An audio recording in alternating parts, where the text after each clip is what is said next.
auf deiner Türe und schwingt den Hut zum Guss und schenkt dir mit Schuld ein Stückchen los. Vermarsch jetzt, sie nimmt schon klar. Soll ich sicher deponieren oder schieße aber los? Ich könnte so tun, als wär ich taub, dann lass sie bald in Ruhe oder innerlich entfachen mit Hilfe der los.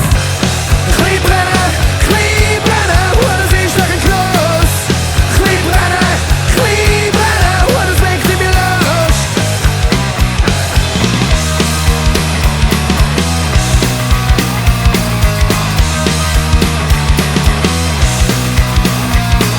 Und Flämmli, was hast du mit mir gemacht? Hast schon lange nicht mehr so tanzen, hast schon lange nicht mehr so gelacht. Das ist so gut, hab ich ja gesagt zu dieser Situation. Bewusst die Entflammung durch Kapitulation. Wieso, mach ich da noch mit? Nur bis ich mich ausgrenze mit der Wort und ihren Blick. Nachher ist noch scheisse gleich, löse mich auf und das ist gut. Und werde denkt zu Flammen, der von der Glut.